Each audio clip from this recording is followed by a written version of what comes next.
Ô, irmãos, o irmão fez uma pergunta logo que nós entrou, de sair da CCB. Quando eu frequentava as reuniões, irmão, eu já fui desconfiando de algo, que é assim, sempre é pregado lá e todo mundo aprende isso, que tudo é guiado pelo Espírito, que tudo é espiritual, que não é nada carnal. E eu comecei a frequentar a reunião há muitos anos, eu fiquei 35 anos, irmão, 28 anos no ministério, 35 anos na CCB. Então, todo o meu tempo de batismo, que eu batizei em 86, eu fiquei no ministério. Quando eu passei para cooperador de jovem, cooperador oficial, depois, os irmãos, o que acontece? Eu comecei a perceber, porque aí você já vai desconfiando e você vai começando a ver detalhes pequenininhos. As pessoas, os irmãos que estão na CCB, eles não olham detalhe pequenininho, irmão. Eles passam por cima. E é nesses detalhes que você descobre a verdade. E eu comecei a perceber na reunião, né, que só um irmão presidia o ano inteiro. E só um lia a palavra. E lá dentro, estava cheio de cooperador, diácono, ancião. E eu comecei a perceber isso. Eu falei, peraí, mas eles pregam tanto, e até eu prego, que tudo é guiado pelo Espírito, que a palavra é revelada por Deus. E agora essa reunião o ano inteiro, só um irmão presidindo, e na hora da palavra, aquele irmão que está presidindo, dá uma olhadinha para aquele irmão lá embaixo, lá ele já sobe ler a palavra. Irmão Josafá, irmão, eu passei a desacreditar, irmão. Foi aí que caiu a ficha. E realmente não tem nada de guia, não tem nada de revelação, não tem nada, irmão. Mas o que acontece? Isso aí abriu meus olhos. Só que aí eu fui ficando mais doente ainda. Porque o estado que eu fiquei de depressão, irmão, foi a pressão e essas coisas que eu via dentro da congregação, que eu não engolia, mas eu tinha que ficar quieto, até o dia que eu precisava realmente tomar uma decisão. E para mim tomar essa decisão, a depressão minha ficou muito terrível, eu fiquei dentro de casa, irmão, fechado dentro de um quarto, eu chorava 24 horas, procurei a psiquiatra, ela me aconselhou, você quer viver ou você quer morrer? Eu fui chorando, minha esposa que me levou, ela tá aqui, ela vê, ela sabe. E conversei com a psiquiatra me aconselhou e falou assim, Sebastião, você quer morrer ou quer viver? Eu falei, eu quero viver. Então, eu vou fazer uma carta para a sua igreja, que você não tem condições mais de dar atendimento em nada, nem estar na frente desse povo que você fala. Então, e mandou, irmão, essa carta. Mandando essa carta para o ministério, eu fiquei, na verdade, bastante tempo sem atender, tá? Só que esse tempo que eu fiquei sem atender, realmente eu fui analisando as coisas, né? Tudo bem. Fiquei em casa, fazendo tratamento, e aí aconteceu. Veio abandono. Abandonaram totalmente, irmão. Meus amigos, cooperador de jovem, cooperador oficial, diácono, ancião, irmãos, aqueles que saudavam eu quando congregava comigo, sumiram, desapareceram. Por quê? Eu já não era mais cooperador, depois que eu renunciei, eu era um cara doente, entendeu? Irmão, louvado seja Deus. Hoje eu posso dizer para os irmãos, irmão pode perceber, hoje eu sou feliz, irmão. Hoje eu sou um cara liberto. Porque e hoje quem tá lá dentro, Tião, não acredita, ele não tem noção, irmão. Eu falei isso aqui há 10 anos atrás, Tião. Você só percebe o peso que carrega nas costas quando você sai e larga o peso no chão. Você não tem noção o peso que esse povo carrega nas costas lá dentro. Que é um fardo humano. É aquele fardo que Jesus falou. Os homens atam um fardo pesado, colocam nas tuas costas e não te ajuda nem com o dedo a carregar o fardo, né? Eu percebi isso quando eu saí de lá, parece que o meu... Tião, eu falei uma coisa há 10 anos atrás e é a única frase que eu consigo explicar. É como se alguém tivesse tirado minha cabeça debaixo da água e eu respirasse. Parece que eu respirei e falei, meu Deus, agora é que eu tô respirando. Agora, sufocado ali dentro. É esse sentimento que vocês também têm hoje? É isso que vocês sentem? Mesma coisa. Eu exagerando, não. O meu computador foi formatado. Zerou. E eu comecei a nova vida. Irmão Josafá, irmão Paulo, né? Irmão Paulo, eu nasci de novo. Para vocês terem uma ideia, irmão, a pressão, quando você é do ministério, você tem sua família. O meu filho, ele batizou com 14 anos. Depois um menino, adolescente, criança, a gente exigindo tudo deles, que hoje eu me arrependo, tem vezes que eu me emociono, até choro. de ver tanta atrapalhada que eu fiz, o ensino mal que eu dei para o meu filho, irmão, o que acontece? Meu filho, ele não quis mais frequentar a igreja, irmão. E o que acontece? Aí, eu comecei a ouvir comentário, cuida dos filhos dos outros, mas não cuida dos filhos dele. Vem para a igreja, os filhos dele ficam jogados aí. Na verdade, ele falou uma realidade, isso é uma realidade mesmo, ele não mentiu, entendeu? Só que é o seguinte, eu vi tanta conversa sobre o meu filho, que um dia eu levantei para atender o culto, e eu anunciei a liberdade do meu filho. Falei, irmãos, a partir de hoje, eu estou anunciando, tirando a liberdade do meu filho. Meu filho não pertence mais à congregação, não vai dar mais trabalho para vocês. Se o problema é esse, está resolvido. Você está entendendo, irmão? Então, o que acontece? Todas essas coisas vai te pressionando, vai te deixando doente. Você está entendendo? E você fica ali, tá? Mantendo aquela posição e aquela aparência, porque hoje eu vejo, irmão, eu era um verdadeiro hipócrita, um verdadeiro fariseu, que hoje eu me envergonho, irmão. Me envergonho de estar na frente do povo, na verdade, buscando uma revelação que eu nunca tive. A minha doença era buscar essa revelação que eu nunca tive. Você está entendendo? Porque a própria palavra já é revelada. João, fica tranquilo que ninguém nunca teve, tio. Não é você que não tinha, não. Os outros fingem que tem. Os outros fingem que tem, mas ninguém tem, viu, tio? Eu era obrigado a pregar a palavra. Tipo assim, obrigado assim. Eu lia as escrituras e pregava aquilo que estava escrito, sabe? Mas, de vez em quando, entrava no emocionalismo, porque o pregador que entra naquela assunto de profecias, que Deus te manda, que Deus te faz, isso chama emocionalismo. Ele fica emocionado lá em cima, vê aquela multidão na frente dele lá, irmão, e ele profetiza mesmo.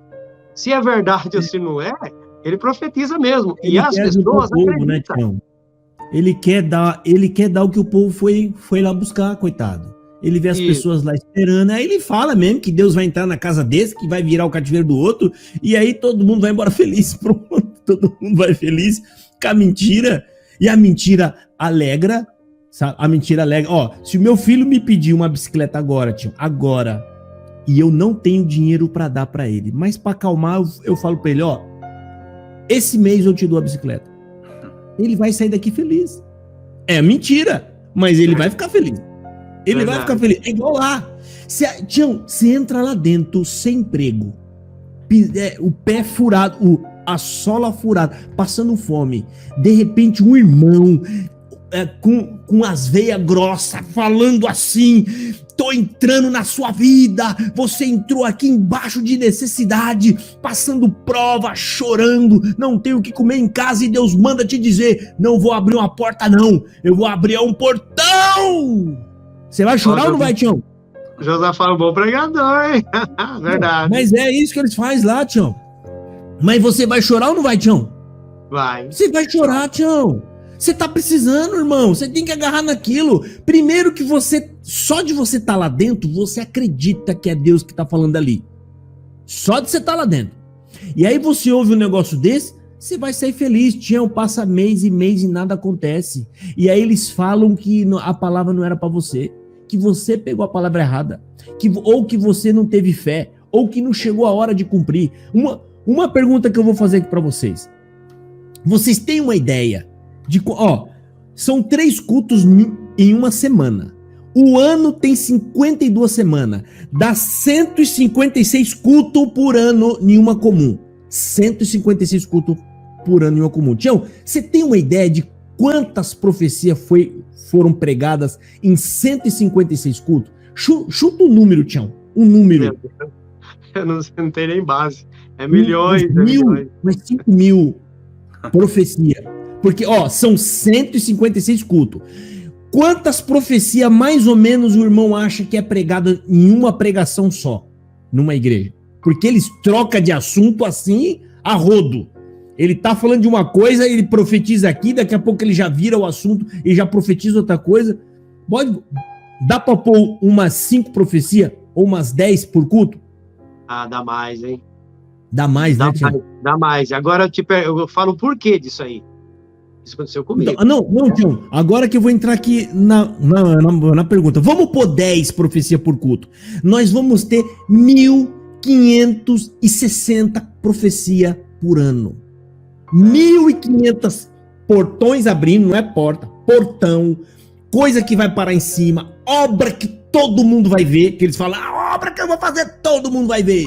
E aquela coisa toda. Tião, 1.560, chutando baixo, a gente fez o cálculo baixo. Você vê 1.560 testemunhos maravilhosos em uma comum no ano? Não. Eu não vejo nem. Eu não vi, era nenhum. Não vê. Esse dia eu falei, Josafá, que se fosse cumprir todas as profecias, não tinha pobre na igreja, não tinha enfermo. Eu, no mínimo, era presidente dos Estados Unidos aqui, já com tanta promessa, né?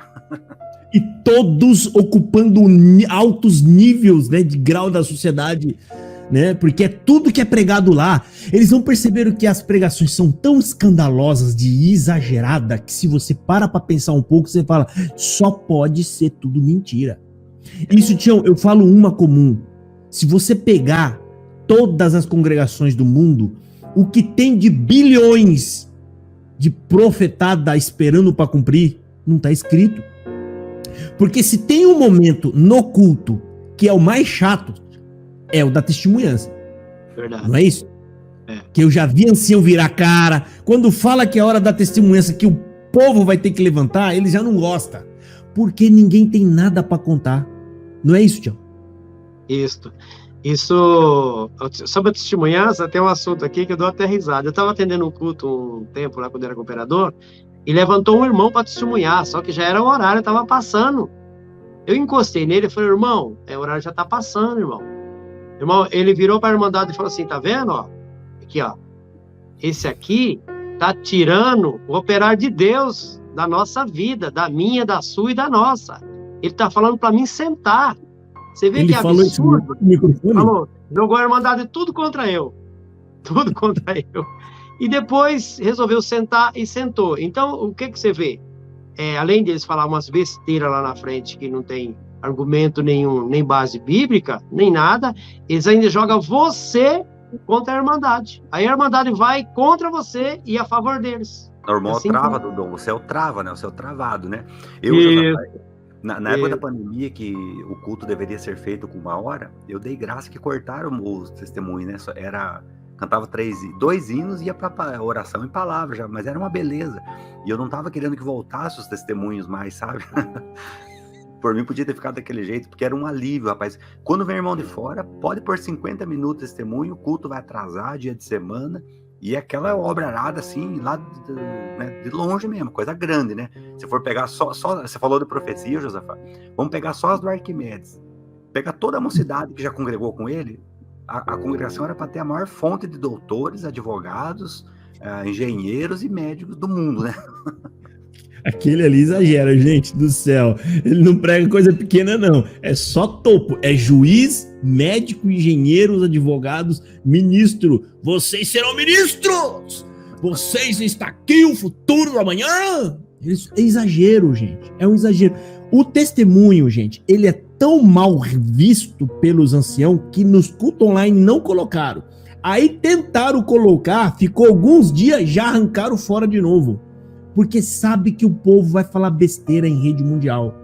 Verdade. Não tem testemunho. Ou seja, voltando aqui, ó, o cálculo, ó, é muita profetada e nada cumprindo.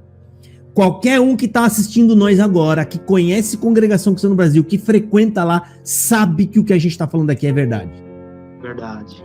É muita coisa profetizada, e quando chega na hora do culto, do testemunho, eu falo isso, Tião, porque na minha época, Tião, em que eu comecei a ver essas coisas e saí da congregação, não tinha crítico aqui, não tinha nem YouTube, não tinha nada. Eu era o enjoado do banco. Um dia eu parei para pensar, falei, meu Deus do céu, eu já ouvi tanta profecia essa semana e não é que ninguém levanta para contar nada. Tá, não precisa levantar o do culto passado, mas e o povo que já ouviu as profecias do mês passado, do ano retrasado, de 5 anos atrás, de 10 anos? Ninguém levanta, Tião. Eu falei, tem uma coisa errada nisso, gente. Tem uma coisa errada nisso aqui. Né? Então, o próprio cálculo do testemunho, gente, é um cálculo matemático que quando você cruza ele, você fala, gente, tem algo errado nas pregações da CCB.